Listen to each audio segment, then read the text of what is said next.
Senhor Deus, estamos aqui diante de Ti agora para abrirmos a Tua palavra.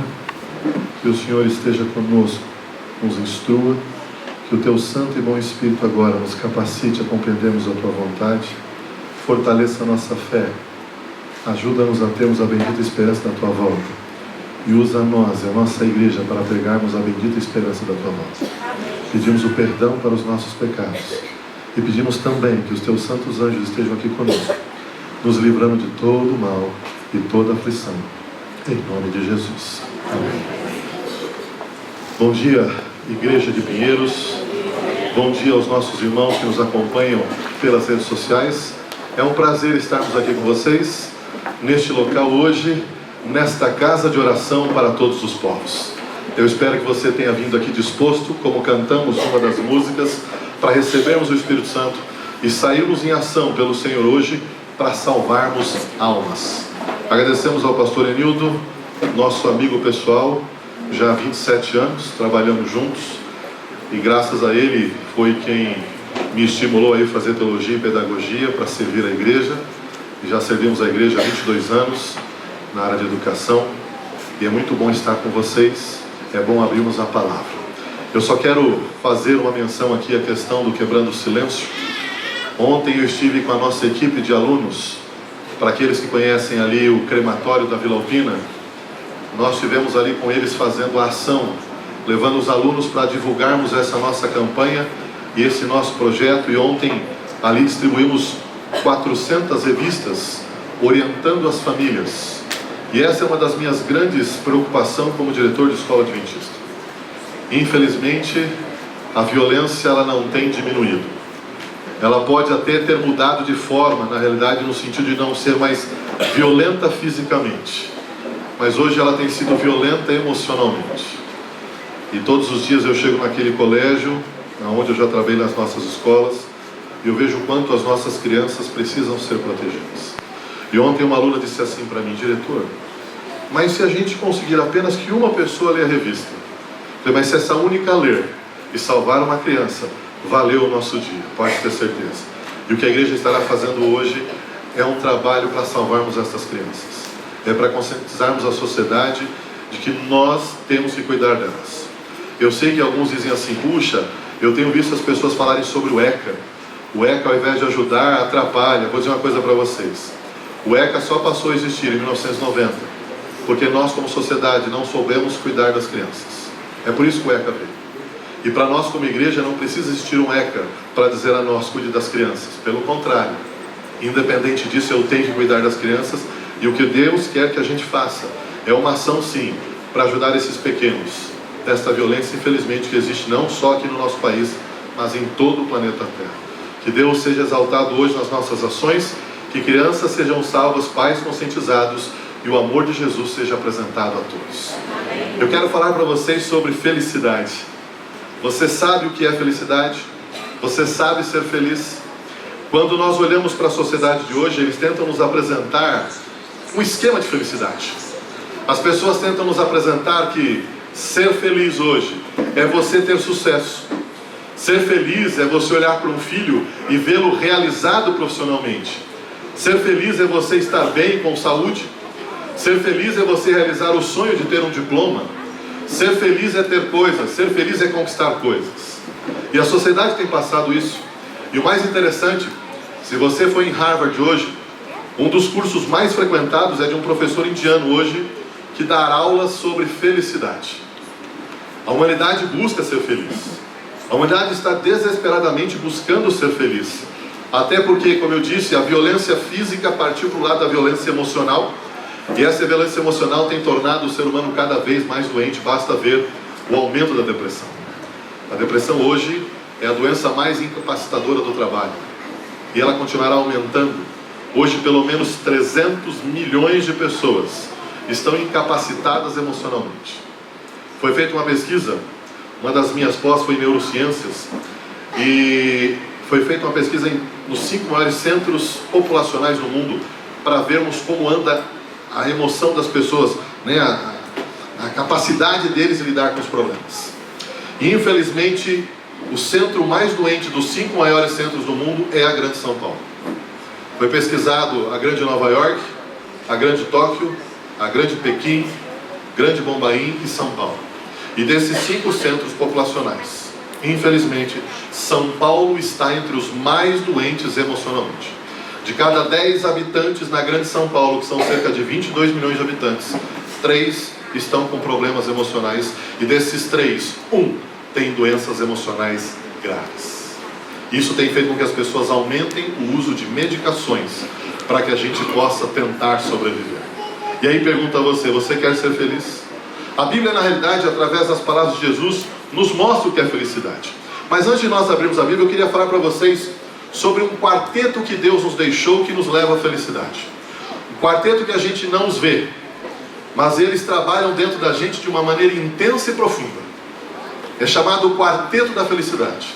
E nesse momento, enquanto você olha para mim, alguns deles estão trabalhando com você. Eu espero que os 4 estejam trabalhando de maneira positiva. No nosso cérebro, para aqueles que gostam dessa área de neurociências, nas nossas sinapses, nos nossos neurônios, nos dendritos, nas ligações químicas que nós temos, enquanto você olha para mim, o seu cérebro está funcionando e ele está trabalhando enquanto você ouve, enquanto você senta. Há alguns elementos químicos chamados o quarteto da felicidade que nos ajudam muito a mantermos o foco nas coisas. O primeiro quarteto da felicidade que a ciência descobriu e Deus colocou se chama endorfina. A endorfina hoje é um elemento químico do neurotransmissor que viaja no nosso organismo e ela é um analgésico natural. É a morfina natural do nosso organismo. E ela nos ajuda a combater doenças e dores, para que a gente levante. Por exemplo, eu sempre brinquei que até os 40 anos de idade eu não tinha nada, Depois dos 40 eu entendi o que essa endorfina faz com a gente, Como nos ajuda a levantar com dores, Com aquela situação, às vezes você fala assim, agora é a época do condor mesmo, E a gente precisa dessa endorfina, ela é um estimulante. E interessante que a endorfina, ela pode ser estimulada com pimentas naturais, aquelas pimentas que a gente pode comer. Filmes tristes, por incrível que pareça, estimulam a endorfina, ajudam a manter a resistência. O segundo elemento químico importante é a serotonina. A serotonina, ela está ligada diretamente à nossa alegria. A falta de serotonina nos leva à depressão. E a serotonina, para que ela possa trabalhar no nosso cérebro, e aí vem, os médicos hoje, os laboratórios estão ganhando muito dinheiro em tentar fazer os anti-ansiolíticos, antidepressivos, para tentar recompor a perda da serotonina, que tem várias situações. E a serotonina, ela pode ser estimulada com momentos felizes. Talvez você tenha vindo aqui hoje dizendo assim, meu Deus, minha vida foi difícil essa semana. A minha também foi. Eu estou ajudando o pastor Emildo ali no Jataí, convido vocês a nos ajudarem lá. Nós vamos trabalhar esse ano agora com a igreja do Jataí ali, para a gente incentivar a igreja. Eu saí de lá sábado e fui direto para o hospital. Eu nem sei, eu achava que eu não estaria aqui hoje com o pastor Emildo, porque eu fiquei a semana toda de pneumonia. Por isso que eu pedi água aqui. Ontem de manhã, eu trabalhei a semana toda, o departamental me ligou e o presidente falou assim, você vai morrer, porque você está de pneumonia. Eu falei, mas estou aqui para trabalhar e vou sobreviver, e tomei o último antibiótico, eu não estava bem. E eu falei assim, será que eu não vou melhorar? É engraçado, tomei outro antibiótico, eu não sei o que aconteceu. Ontem levantei já com outra situação, bem, não 100%, mas muito melhor do que eu estava na quinta-feira. A gente tem dificuldades. E a serotonina precisa ser estimulada com coisas boas. Eu queria que você pensasse hoje em coisas boas. O terceiro item desse quarteto é a dopamina. A dopamina, ela é estimulada com metas. Por exemplo, sabe quando a dopamina funciona? Sabe quando você vai para o shopping e ele está lotado? Você fica, Senhor, me arranja uma vaga. E aí de repente você encontra. É a dopamina que trabalha com você, que dá aquela sensação assim, consegui. É a dopamina. A dopamina, ela trabalha com objetivos, curtos objetivos. Então trabalhe isso. Quando você conquista algo, a dopamina trabalha e faz bem para você. E o último dos 4 elementos que Deus colocou junto com a palavra dele é a oxitocina. Ela está ligada muito às relações. E eu vou dizer uma coisa para você. Você quer estimular a oxitocina em você? Abrace. O abraço ajuda a estimular esse elemento químico que vai te trazer bem-estar.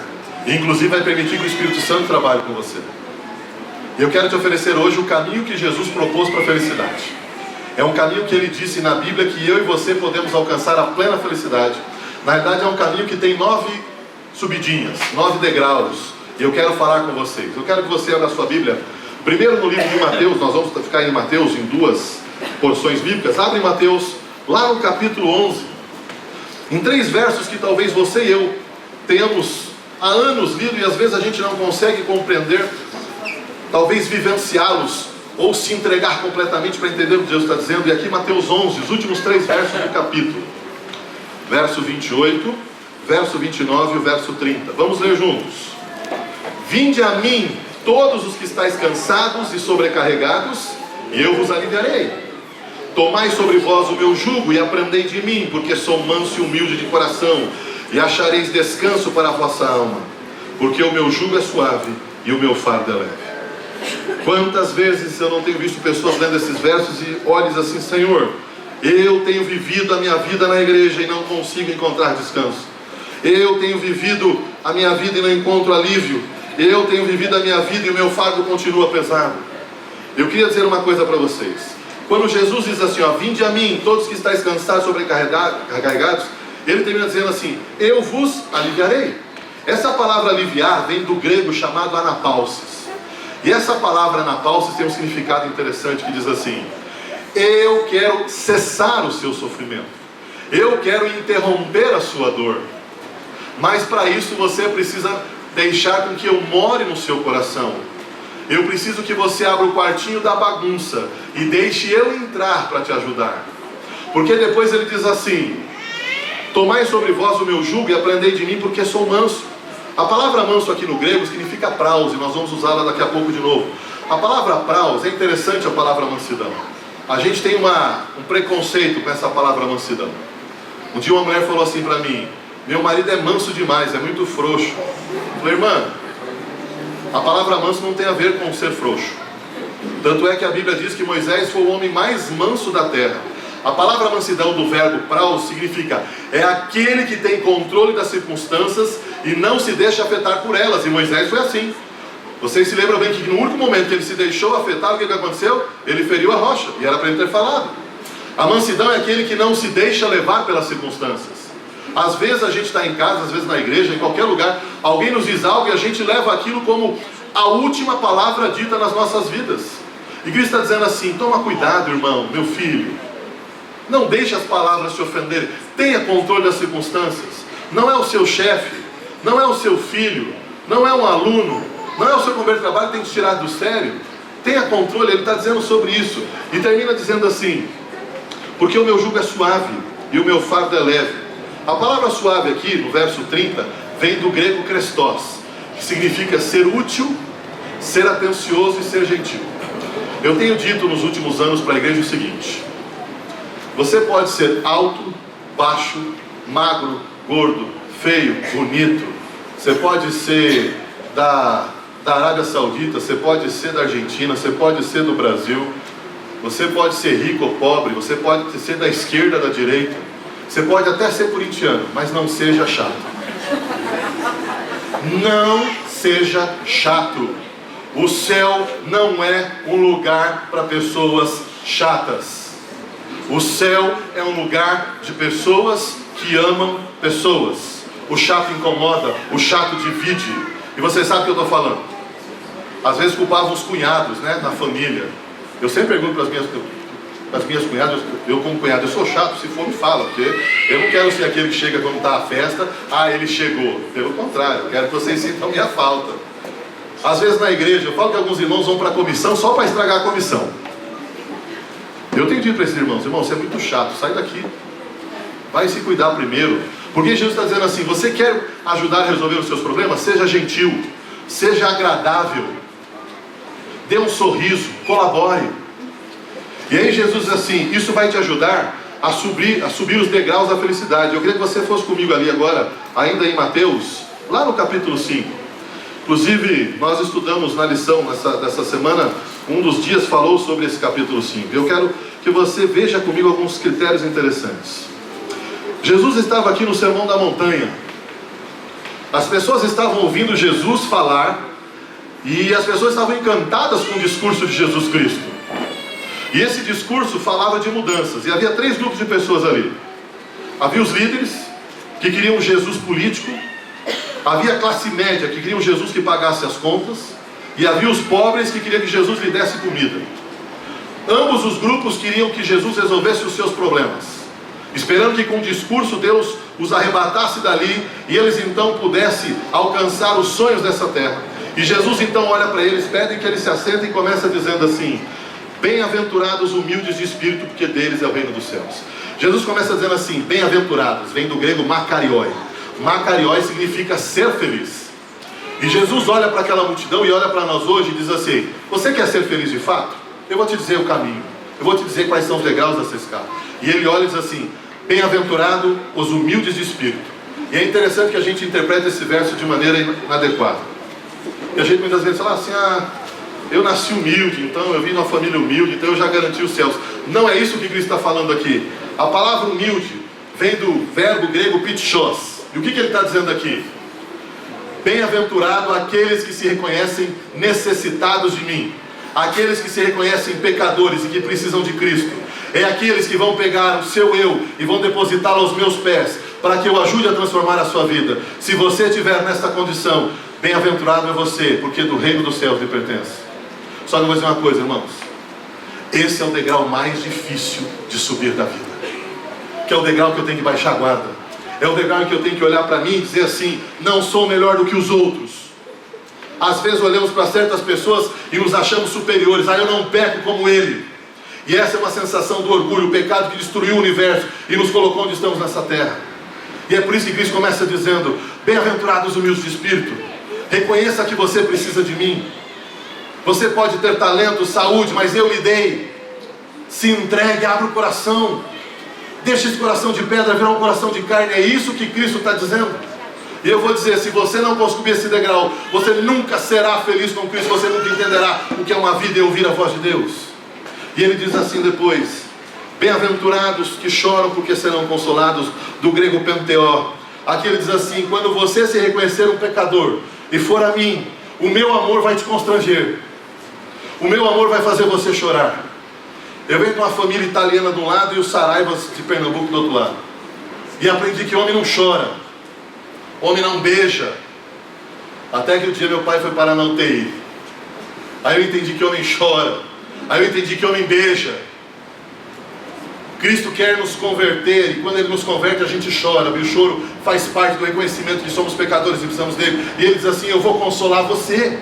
Lá em Apocalipse 21:4 Ele fala disso: eu vou enxugar dos seus olhos toda lágrima. O pecado gera dor, o pecado gera choro. Ele diz assim: mas se você estiver assim, você subir nesse segundo degrau, eu te coloco no colo, filho, e eu te consolo. E ele continua olhando para aquela multidão dizendo assim: bem-aventurados os mansos, porque darão a terra. Olha que interessante: os mansos vão ganhar a terra. Aqueles que têm controle das circunstâncias e não se deixam afetar por elas, herdarão a terra. Tem um irmão que disse assim para mim: eu nasci assim, eu cresci assim, eu vivi assim, eu morri assim. Falei: obrigado, irmão. O senhor está dizendo para mim então que o Espírito Santo não tem poder sobre você, é isso? Eu vou dizer uma coisa, irmãos. Eu digo isso na escola para os funcionários, nos meus treinamentos com o professor da associação, onde eu estiver. Irmãos e irmãs que tendem a subir no tamanho, serem grosseiros e agressivos, usarem da violência verbal ou da intimidação para viver com as pessoas, eu vou te dizer um negócio: não é o Espírito de Deus que está com você. Isso eu te garanto. O dia que você ficar destemperado, agressivo, às vezes no trânsito, porque tem irmãos que perdem: eu perco a paciência por qualquer coisa. Lembre-se que quem bate palmas para você não é os céus. Não é os céus que está batendo palma para você. Quando você, na sua grosseria, você acha que você está sendo algo prático. E a lição dessa semana foi clara. Cristo disse: não é com o mal que eu venço, é bem pagando pelo mal. Cuidado com aquilo que você aprendeu: mas as pessoas só me obedecem assim. Cristo não precisou da grosseria, Ele precisou apenas da gentileza e do amor para conquistar os corações. E aí vem o quarto degrau. O quarto degrau diz assim: bem-aventurado fome e sede de justiça, porque serão fartos. E aqui a palavra justiça, de kaiosoné, significa aquele que é. Bem-aventurado aquele que tem fome e sede de Deus. Irmão, você tem fome e sede de Deus? A igreja adventista foi conhecida como a igreja da Bíblia. Hoje eu tenho visto irmãos que não sabem nem de cor um verso. Eu venho de uma geração criada na igreja, nos desbravadores, quando não tinha aventureiros. Eu estava com 8 anos já nos desbravadores e eu quis fazer a classe de amigos. E hoje na meditação de manhã do pastor Hérito, que fala sobre o Salmo 46, eu me lembrei da classe de amigos, que eu decorei o Salmo 46. Você tem tido fome e sede de justiça? Ou você sai cedo de casa e não consegue ter tempo com esse Deus? Eu vou dizer uma coisa: se você não tomar tempo com Deus de manhã, dificilmente você terá tempo com Ele no resto do dia. Isso eu te garanto. Se você não tomar tempo com Deus de manhã, dificilmente você terá tempo com Ele no resto do dia. Muitos de nós somos infelizes, às vezes saímos da igreja do mesmo jeito que entramos, porque não temos tido sede e fome desta palavra, deste Deus incrível. Há quanto tempo você não lê a sua Bíblia de fato como deveria? Eu tenho um hábito. Eu gosto muito de andar com a Bíblia no carro. Eu ponho sempre no banco do passageiro. Eu peguei isso em algumas igrejas, os irmãos começaram a fazer isso também.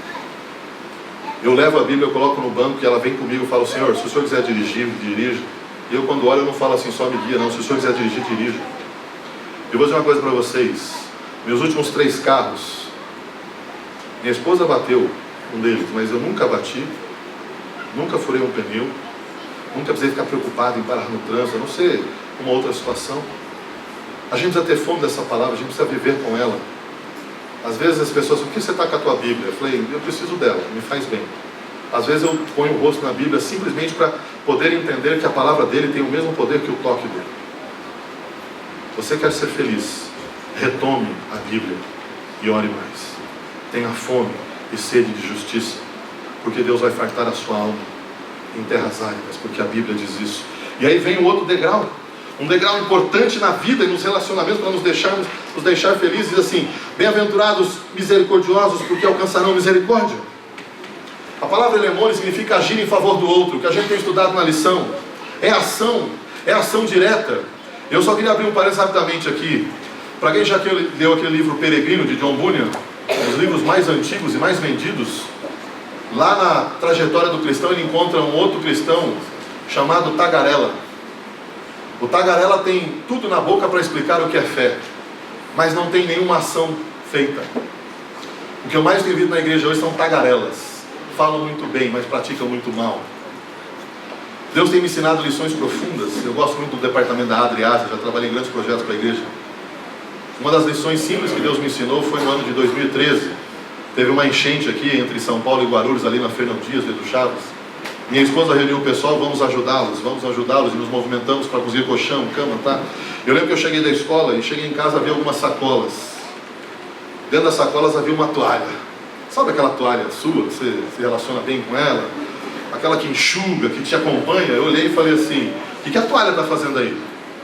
Eu vou doar. Eu falei: mas essa toalha? Eu falei: qual o problema? Você não vai doar a toalha? Eles precisam. Sim, mas você não vai doar a toalha que você mais gosta? Eu falei para minha esposa: tá bom, tchau, né? Isso era dia 10 de janeiro. No dia 13 eu saí da escola, minha cunhada me ligou e falou assim: vem aqui em casa hoje. Eu faço aniversário dia 13, minha esposa no dia 15 de janeiro. Minha cunhada ligou: vem em casa que eu quero dar um presentinho para vocês. Eu lembro que eu liguei para minha esposa, ela falou: não, passa aqui, que eu quero passar lá também na Ivone e quero ir junto com você. E fomos. Conversamos, quando estávamos saindo, minha cunhada disse assim: esqueci. Pegou uma sacola, deu para minha esposa, foi lá no quarto, pegou outra sacola e me deu. E quando eu olhei, dentro da sacola, haviam 3 toalhas melhores e maiores do que aquela que eu havia doado. Eu lembro que eu saí dali, fui para o quarto e falei assim para Deus: o Senhor me perdoa pelo meu egoísmo, por eu me apegar a uma toalha, e o Senhor agora me dá 3 novas. Eu não precisava dessa lição, dessa maneira. O Senhor podia ter me ensinado, mas obrigado, o Senhor ainda me presenteou, porque eu tenho dito, eu dei o que eu mais gostava, e Deus me deu 3 novas. Eu preciso ter misericórdia das pessoas. Eu tenho dito isso para os professores. Uma professora entrou na minha sala e disse assim: eu não gosto desse seu jeito.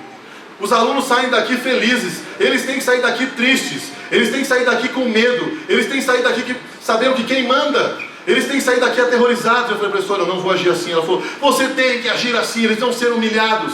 Professora, deixa eu te dizer uma coisa, senta aí. E ela não sentou: professora, senta, eu estou mandando. E ela sentou e disse: professora, esse homem que a igreja colocou nessa cadeira aqui, é um pecador, professora. E todos os dias eu erro. E eu quero te dizer uma coisa. Eu erro e eu tenho que todo dia me acertar com Cristo, sabia, professor? E todo dia que eu vou me acertar com Cristo, sabe o que acontece? Eu vou envergonhado, viu, professor? Eu não vou assim, de cara aberta, não, porque eu vou envergonhado. Mas todas as vezes que eu vou, Ele não olha para mim e diz assim, de novo, seu infeliz. Eu já não te dei quantas chances? Olha, eu já estou por aqui com você. Puxa, Washington, você tem me dado muito trabalho. Professor, Ele não faz isso. Pelo contrário, todas as vezes que eu vou a Cristo, Ele olha para mim e diz assim, filho, que bom que você veio. Eu estava te esperando. Foi difícil hoje o dia, senta aqui, vamos conversar, eu vou te ajudar. Eu falei, professor, enquanto a igreja me mantiver nesta cadeira, cada aluno que vier diante de mim tem que sair da minha presença do mesmo jeito que eu saio da presença de Jesus todos os dias. Perdoado. Tem as consequências, professor, e eu pago também pelas consequências, como eles também pagarão, mas eles precisam entender que educação e redenção é uma obra só. E aí vem outro degrau.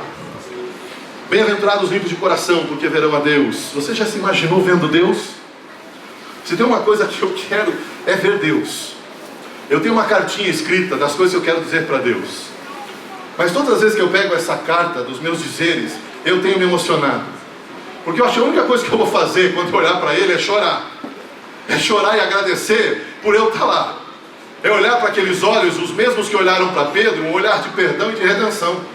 E aqui diz que os limpos de coração verão a Deus. Limpos de coração, irmãos, é estarmos instituindo essas coisas da terra. Aquilo que tem nos separado dele, aquilo que nos toma tempo. Eu estava num treinamento com as professoras e lancei um desafio dizendo assim, professoras, eu queria desafiar vocês, que vocês lessem a Bíblia ao mesmo tempo que vocês ficam no Facebook e no WhatsApp. O professor disse assim, nossa, desse jeito eu vou me converter. Eu falei, mas essa é a nossa intenção, professor, de converter mesmo. O que você tem colocado no coração, irmão? Seus olhos estão limpos, a sua alma tem estado pura, porque aqui diz, bem-aventurados limpos de coração. Eu tenho um grupo de amigos que eu tenho trabalhado que falam muito palavrão. Se tem uma coisa que me irrita é ver adventista falar palavrão. Eu machuquei, eu nunca tinha quebrado nada. A primeira vez que eu quebrei o dedinho foi ano passado. Um amigo da igreja, não vou dar o nome dele que vocês conhecem, olhou para mim assim, mas você não xingou? Eu falei, como assim? Você não falou nenhum palavrão? Mas, como assim? Eu machuquei. Doeu, eu chorei, eu não falei palavrão, porque doeu, eu nunca tinha sentido essa dor. Não, mas você... olha a concepção das pessoas. Falar palavrão, não só isso, aquilo que eu ouço, aquilo que eu toco, aquilo que eu como, aquilo que eu visto, aonde eu vou, muitas vezes tem me separado de Deus.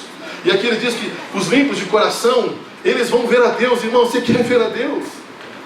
E ele diz assim, ó, tem um outro degrau, os últimos 3 degraus, e ele diz assim, bem-aventurados pacificadores, porque serão chamados filhos de Deus. Eu quero te ensinar uma coisa. Os 7 bilhões e meio de habitantes que existem nesse planeta Terra, todos são criaturas de Deus, mas nem todos são filhos de Deus. Os filhos de Deus fazem a vontade do Pai. Você tem feito a vontade do Pai? Aqui diz assim, bem-aventurados pacificadores, e é interessante a palavra grega que define, né? Eirenopoioi, significa onde eu estou, eu mudo as circunstâncias para o bem. Eu defendo o que é certo, eu dou exemplo, eu não brigo, eu ajunto, eu não espalho, eu conserto, eu não quebro. Bem-aventurados pacificadores, nós somos colocados nessa terra para fazer a diferença. Eu quero fazer um desafio você aí, irmão. Nós somos mais de 20 milhões de adventistas no mundo hoje. O ano que vem a nossa divisão vai lançar um projeto missionário para que possamos dar no Brasil 1 milhão de estudos bíblicos, 1 milhão. Nós somos 1,5 milhão de adventistas no Brasil. Nós temos uma escola nossa no interior que já está dando 450 estudos bíblicos. Eu queria lançar um desafio, sabe por quê? Se cada um de nós, como adventistas em todo o planeta, dessemos um estudo bíblico por ano e trouxéssemos uma pessoa por ano à igreja. Estou dizendo uma, irmão. Se todo adventista se empenhasse a trazer uma alma para a igreja, em 9 anos o planeta Terra já veria Cristo voltar. Se você fizer a conta, multiplicando, você vê que em 9 anos todo o planeta Terra seria adventista do 7º dia.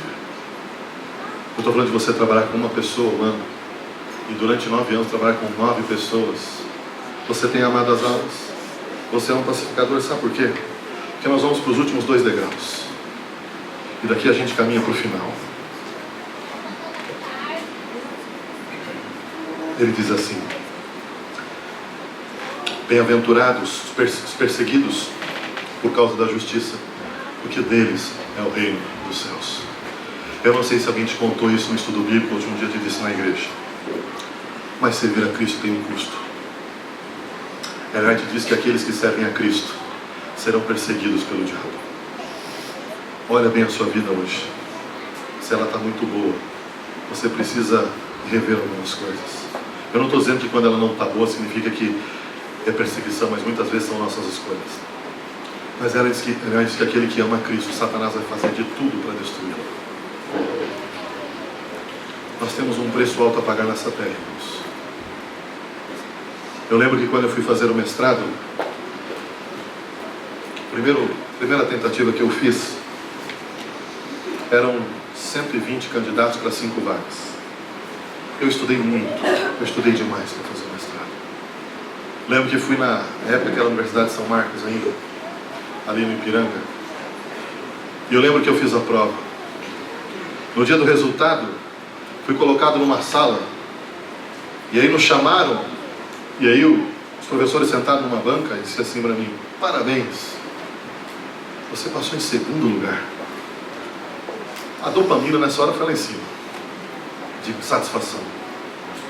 E aí começaram a dizer sobre os projetos, o que eu queria escrever. E aí disse assim: ó, as aulas vão começar semana que vem, sábado que vem a gente se vê. Eu falei: espera aí, quando eu fiz a inscrição estava dizendo que as aulas seriam de segunda o dia inteiro. Ah, desculpa, alteramos o edital e agora será os sábados. E eu disse assim: mas espera aí, eu fiz a inscrição no edital passado, então eu tenho... Mas por que você está questionando isso? Eu falei assim: eu não poderia vir aos sábados. Você é adventista? O professor me falou: sim. Aí um olhou para o outro e falou assim: vai dar trabalho para a gente. Aí o professor, o outro, olhou para mim e disse assim: faz o seguinte, Deus é tão mau. Quantos sábados você vai ver? Todos? Expliquei a minha função, meu trabalho, obreiro da igreja e tal. Ele falou assim: mas se um sábado por mês você não contar nada para ninguém e disser que você vai a uma igreja, as pessoas vão ficar se perguntando. Eu falei: não, nem sei minha esposa vai. Eu falei: então, diga que você vai à igreja e vem estudar. Sabe quando vem aquela tentaçãozinha dizendo assim: é mesmo, né? Eu posso dizer para todo mundo que eu estou indo pregar, enfim, vou ficar o dia inteiro, vou fazer jovem, culto jovem também.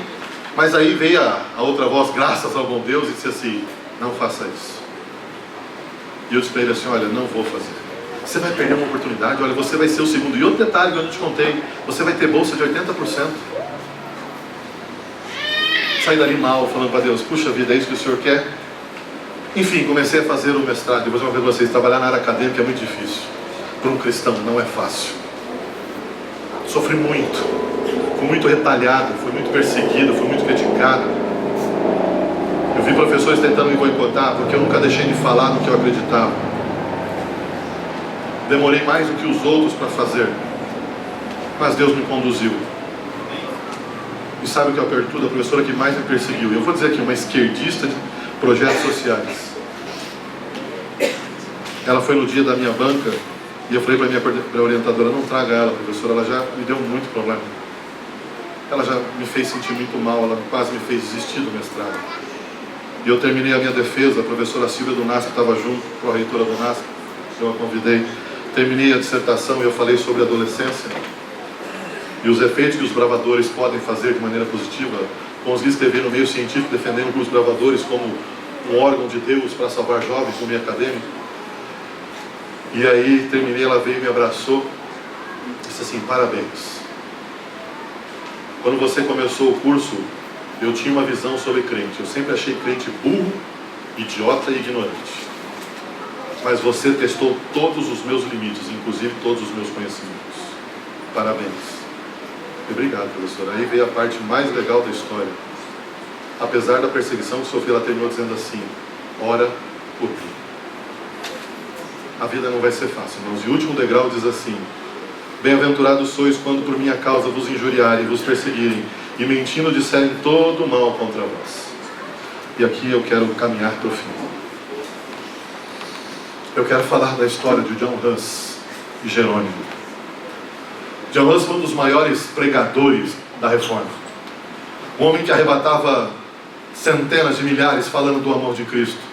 E ele tinha um discípulo, Jerônimo. Jerônimo se encantava com a fé, com a dedicação de John Huss. John Huss foi preso. perseguido pelo poder da Idade Média, foi forçado a negar a sua fé, e ele disse que jamais negaria a Cristo, porque amava a Cristo demais, e ele entendia o que Cristo havia feito na cruz por ele. Aquilo impressionou Jerônimo, e a história diz que Jerônimo também continuou pregando, mas Jerônimo também foi preso. E a história diz que do mesmo jeito que John Huss sofreu, foi para a cadeia, apanhou, foi humilhado, ele também foi, Jerônimo. Só que ele estava fraco, e quando os seus algozes perguntaram para ele assim: você quer sair daqui? Tem uma maneira, negue a Cristo. E a história diz que Jerônimo estava tão fraco e debilitado, com medo, que ele negou a Cristo. E foi liberto pelos seus algozes. Uma vitória do diabo. Mas a história diz que a consciência de Jerônimo pesava muito, porque ele havia negado diante das pessoas aquele que havia morrido na cruz por ele. E a história diz que ele passou um tempo tentando se esconder de Deus, como Jonas se escondeu. Mas Deus de novo encontrou e o confrontou, e ele, envergonhado, pede perdão e volta a pregar o Evangelho, e de novo é preso. E a história diz que de novo ele foi para a cadeia, de novo ele apanhou, de novo foi perseguido e humilhado, e perguntaram para ele: de novo, você já sabe qual é o caminho, negue a Cristo. E ele disse: dessa vez não, porque agora eu sei quem tenho crido e estou bem certo que é por isso. Tire a minha vida, mas jamais vou negar esse Cristo que me salvou. E a história diz que ele também foi para a fogueira. E a história diz que quando foram colocar fogo nele, um olhou para o outro e disse assim: põe fogo atrás porque é medroso. Ele disse: não, pode pôr na frente. Se eu tivesse medo eu não estaria aqui. E eu quero fazer um apelo para vocês para terminarmos. O verso 12 diz que aqueles que subirem esses 9 degraus, que vão nos levar na felicidade plena com Cristo, quando ele voltar, ele vai entregar a cada um de nós um galardão. Deus diz que ele vai entregar uma homenagem a você pela trajetória dele nessa terra. Eu gosto muito daquela frase que diz assim: Deus nunca prometeu que o caminho seria fácil, mas ele disse que a chegada valeria a pena. Eu não quero ir embora daqui hoje sem fazer um apelo a vocês. Como está a sua vida? Como anda a sua relação com Cristo? Nós estamos vivendo no limiar da volta dele. Eu tenho visto irmãos doentes dentro da igreja, emocionalmente fracos, quebrados, pessoas depressivas que estão à base de remédio, famílias se arrebentando, a separação acabando com famílias, irmãos que estão abrindo mão dos céus pelas coisas da terra. E a vida é passageira, irmãos, ela é efêmera. Que legado você vai deixar para os seus filhos? No ano de 2014 eu entrei na minha sala no Colégio Vila Matilde, depois do Dia dos Pais. Eu lembro que eu entrei e olhei para a minha mesa, um monte de presente. Falei: puxa, quem são esses presentes? E aí ele vinha um aluno que me trouxe um presente, um outro aluno que me trouxe um presente, vários presentes, mas tinha um bilhetinho dizendo assim: senhor diretor, eu queria tanto que você fosse o meu pai. Eu sei que essa criança, a mãe e o pai estão separados, e a gente precisa apenas dar amor. É isso que eles precisam. Lá fora está cheio de gente assim, irmãos. E às vezes a gente vai para um caminho que a gente quer as coisas, e a gente tem lutado pelas coisas. Um pai sentou diante de mim e disse assim: eu estou tirando o meu filho do colégio adventista. Eu falei: por quê? Porque o colégio adventista não vai preparar o meu filho para ser um juiz. Eu falei: o senhor está certo, tira ele mesmo. Porque o colégio adventista foi feito para preparar o seu filho para o céu, para ele ver a Cristo. Se você quer ver ele nessa terra, por favor, as portas estão abertas. Você vai para onde? Você vai encontrar hoje pessoas na rua arrebentadas, no Quebrando o Silêncio. O que você tem a oferecer? Só uma revista? Você só vai cumprir meta? Você só vai chegar lá porque todo mundo vai? Porque você não quer que ninguém fique perguntando porque você não foi? As pessoas têm te visto como? A tua família te vê como? Alguns dizem que santo de casa não faz milagre, mas faz. Eu tenho visto quantas mulheres fiéis, filhos e homens que são fiéis a Deus, e Deus tem impressionado almas por conta da fidelidade deles, como de John Huss e de Jerônimo. A igreja adventista hoje tem 20 milhões de membros e apenas 5% trabalha. 95% é esquenta-banco. O que Cristo fez por você? Você consegue imaginar isso? Você sabe. Nós vamos cantar agora. Eu quero chamar o louvor para nos ajudar a cantarmos o hino no melhor lugar do mundo. Eu gosto demais desse hino. Porque esse hino fala que o melhor lugar do mundo não é Paris, não é Tóquio, não é São Paulo, não é a minha casa, não é o meu carro, não é o meu diploma, não é o meu escritório, não é sexo, não é bebida, não é drogas, não é prazer, é aos pés de Cristo. Talvez você há muito tempo não tenha ido aos pés de Cristo, irmão. E hoje eu te peço, em nome de Jesus, venha aos pés de Cristo. Enquanto cantamos, se você sentir o desejo de dizer: Cristo, obrigado pela salvação, obrigado pelo que o Senhor tem feito. Se você quiser ficar de pé, fixe. Se você quiser vir à frente comigo orar, venha. Mas eu só te peço, enquanto cantamos, vá aos pés de Cristo.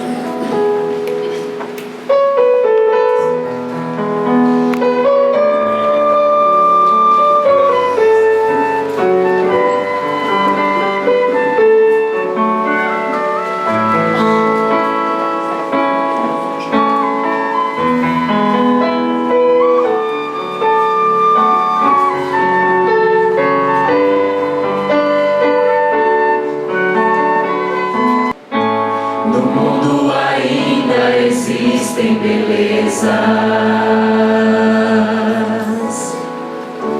que alegram a vida e nos fazem sonhar. Recantos felizes da natureza, onde qualquer ser humano gostaria de estar.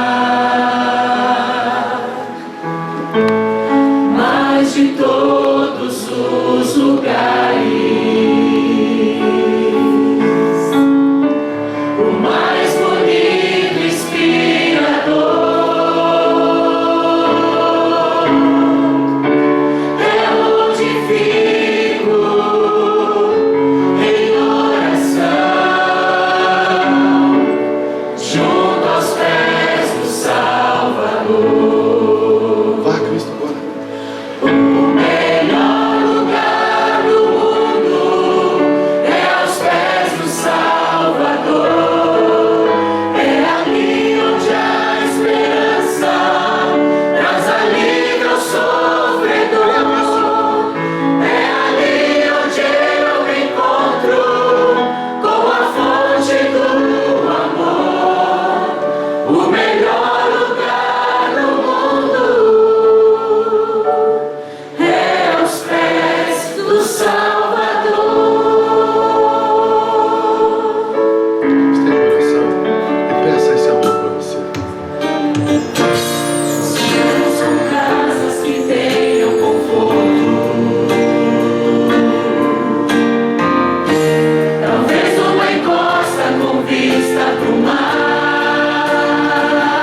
estão o nosso coração e a nossa alma. O Senhor sabe como foi a nossa semana, se te colocamos de escanteio, preocupados com outras coisas. O Senhor sabe que nos trouxe aqui esta manhã também. Precisamos tanto do Senhor. Talvez existam pessoas aqui esta manhã que estejam precisando de um abraço, de carinho, de atenção, porque a vida não tem sido fácil, Senhor. Mas como já te adoramos aqui, Maranata, Senhor, ora vem, Senhor Jesus, porque queremos estar nos céus. A vida tem sido difícil, dores, lutas, separações. A tua igreja débil, muitas vezes defeituosa, tem sido objeto de tua atenção, é a menina dos teus olhos, e queremos cumprir esta missão, Senhor. Mas queremos que Jesus Cristo, de fato, seja o motivo de nossas vidas. Que neste exato momento, Senhor, possamos entregar o nosso coração em tudo que temos. É subirmos o primeiro degrau, que é reconhecermos que precisamos de mais do Senhor. Portanto, nos abrace agora. Mais uma vez nos perdoe. Que o olhar que o Senhor deu a Pedro, o Senhor nos dê também. Converta a nossa alma, converta o nosso coração. Ajuda-nos a servi-lo. E que a tua igreja, na parte da tarde, celebre o teu nome, testemunhando do verdadeiro amor, o amor que vem da cruz. Portanto, todos nós nos entregamos aos pés de Cristo neste exato momento. É o que nós suplicamos, te honramos, te exaltamos, em nome de Jesus. Amém. Que Deus te abençoe. Um ótimo sábado. E vá a Cristo.